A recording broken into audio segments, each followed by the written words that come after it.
रखा गया था किस संदर्भ में मीटिंग रखी?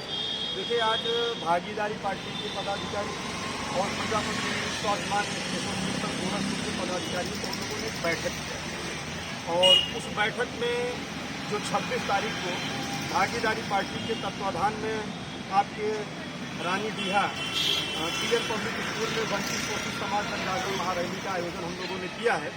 उसी संदर्भ में हम लोगों ने एक बैठक किया था कि कार्यक्रम को सफल बनाने के लिए जो भी वंचित शोषित समाज के लोग हैं उनके बीच में जाएं और अपनी विचारधारा को पहुंचाकर हम लोग जो है कार्यक्रम स्तर तक ले जाने का काम करें।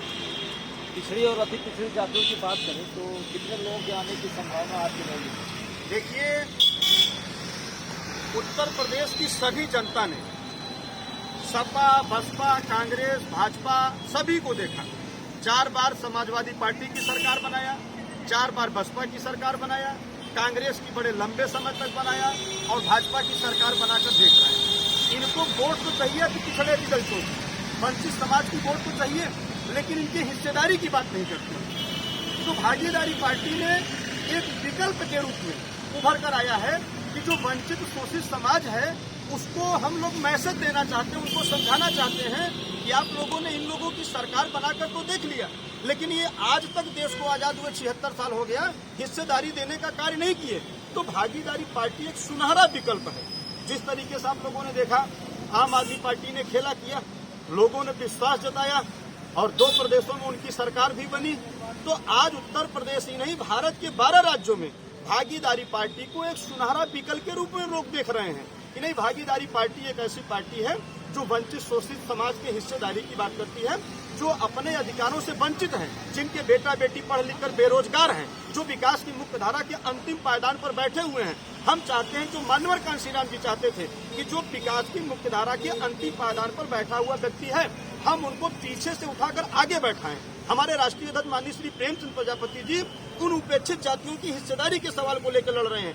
नट का बेटा, मुसहर का बेटा, कुंजला का बेटा, डोम का बेटा, धईकार का बेटा, पाल प्रजापति बिंद का बेटा, जो पढ़ लिख कर बेरोजगार घूम रहे हैं, जिनका मास्टर बाबू, डॉक्टर चपरासी, लेखपाल, सिपाही, दरोगा देखने को नहीं मिलता है, हम उनकी हिस्सेदारी के लिए लड़ रहे हैं। अब जैसे बात कर दिया जाए गोरखपुर को, आप इसी गोरखपुर मंडल को ले लीजिए, चले जाइए मंडलों में, तहसीलों पर, मुख्यालयों पर, ब्लॉकों में, स्वास्थ्य विभाग पर, थाने चौकी पर, वहाँ देखिए पाल प्रजापति बिंद, केवट मल्ला, इनके बेटा कहीं सिपाही दिखते हैं, कहीं इक्का दुक्का दिखते हैं, और भी तब दिखते हैं जो अपने योग्यता के दम पर पढ़ लिख कर वहाँ तक पहुँचने का काम किए हैं। 27% का जो आरक्षण दिया गया मंडल कमीशन द्वारा, उसका फायदा इनको कहाँ मिलता है? आप चले जाओ सुप्रीम कोर्ट में, चले जाओ, वहाँ देखो कि कितने अति पिछड़ी जाति के आपको जज मिलते हैं। पिछड़ी जाति की बात, पिछड़ों की तो बात छोड़ दीजिए, आप चले जाओ यूनिवर्सिटियों में, चले जाओ, देखो professor, assistant professor, additional professor इस जाति के लोग मिलते हैं? नहीं मिलते हैं, कहीं भी नहीं मिलते हैं। तो जो 27% ओबीसी का आरक्षण दिया गया, उसका भी फायदा हम लोगों को नहीं मिल रहा है। आप बताओ, यही अनुदेशकों की लड़ाई लड़ रहे हैं बेचारे, एक समान तो एक वेतन क्यों नहीं दे रहे हैं भाई? कार्य तो ले रहे हो उनसे आप, लेकिन उनका मानदेय नहीं दे रहे हो, उचित वेतन नहीं दे रहे हो। 69,000 शिक्षक भर्ती में आप लोगों ने देखा, भारतीय जनता पार्टी में तमाम पिछड़ी जाति के बड़े नेता, वो चाहे केशव प्रसाद मौर्य जी हो, उस समय स्वामी प्रसाद मौर्य जी भी साथ में थे, वो चाहे स्वतंत्र देव जी हो, 69,000 शिक्षक भर्ती में 5,844 पद पिछड़ों का भारतीय जनता पार्टी ने खा लिया, लेकिन एक भी पिछड़ी जाति का नेता बोलने को तैयार नहीं है। कोई नेता बोलने को तैयार नहीं है। इनकी वोट तो चाहिए, लेकिन हिस्सेदारी नहीं चाहिए। जाति जनगणना के बारे में भागीदारी पार्टी का क्या विचार है? देखिए, जाति जनगणना की लड़ाई मैं आज के पिछले 10 साल से लड़ रहा हूँ।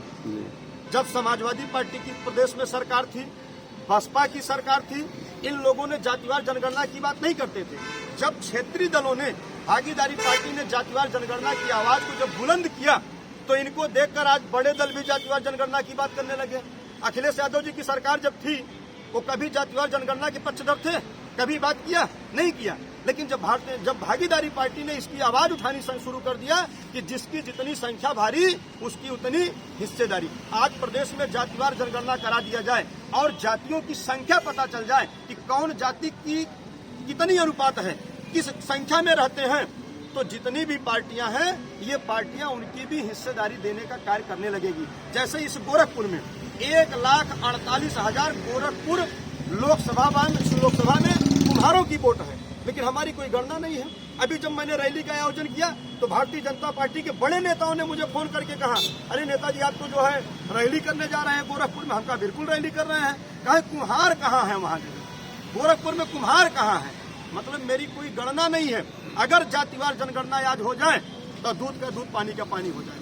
हम चाहते हैं, हम तो योगी सरकार से भी गुजारिश कर रहे हैं, केंद्र सरकार से भी गुजारिश कर रहे हैं, लेकिन चूंकि प्रदेश के हाथ में ये होता नहीं है। प्रदेश की सरकारें सर्वेक्षण तो करा सकती हैं, सर्वे करा सकती हैं, लेकिन गणना नहीं करा सकती हैं। हम तो मोदी सरकार से कर रहे हैं कि आप जातिवार जनगणना कराओ। जो आपके नेता फोन करके पूछ रहे हैं कि कुम्हार कहाँ गोरखपुर में है, तो अभी दूध का दूध पानी का पानी होता है। भागीदारी पार्टी ये चाहती है कि उत्तर प्रदेश ही नहीं पूरे देश में जातिवार जनगणना हो। बाबा साहब बी आर अम्बेडकर जी ने संविधान में प्रावधान दिया था कि हर 10 साल पर सर्वेक्षण हो। जो जातियां का विकास हो गया, संख्या के अनुपात में उनकी भागीदारी हो गई, तो उनको अलग करके जो उपेक्षित है उनको शामिल करके उनकी भागीदारी देना चाहिए। लेकिन सारी जातियां इसको एक पॉलिटिकल एजेंडा बना ली है। उनको वोट तो चाहिए लेकिन हिस्सेदारी नहीं चाहिए, वो भागीदारी की बात नहीं करना चाहते हैं। अंतिम तौर पे क्या करना चाहेंगे? हम आप लोगों के माध्यम से इस गोरखपुर की जनता से मैं अपील करना चाहता हूं कि भागीदारी पार्टी एक सुनहरा विकल्प के रूप में आप लोगों के बीच में आई है और 26 नवंबर को रानीडीहा पीएन पब्लिक स्कूल में वंचित शोषित जन जागरण महारैली का आयोजन हम लोगों ने किया है। और सब लोग आइए, हम सभी लोग मिलकर अपनी लड़ाई स्वयं लड़ते हैं, क्योंकि ये बड़ी पार्टियां हमारी आज की हिस्सेदारी नहीं देना चाहती हैं। इसलिए आज जरूरत है कि हमको घर घर से निकलकर अपनी लड़ाई स्वयं लड़ने की जरूरत है। भागीदारी पार्टी प्रेमचंद प्रजापति जिंदाबाद जिंदाबाद, भागीदारी पार्टी प्रेमचंद प्रजापति जिंदाबाद जिंदाबाद, भागीदारी पार्टी प्रेमचंद प्रजापति जिंदाबाद जिंदाबाद, भागीदारी पार्टी महेश चंद्रा जिंदाबाद जिंदाबाद, भागीदारी पार्टी महेश चंद्रा जिंदाबाद जिंदाबाद, भागीदारी पार्टी श्री शंकर प्रजापति जिंदाबाद जिंदाबाद, भागीदारी पार्टी श्री शंकर प्रजापति जिंदाबाद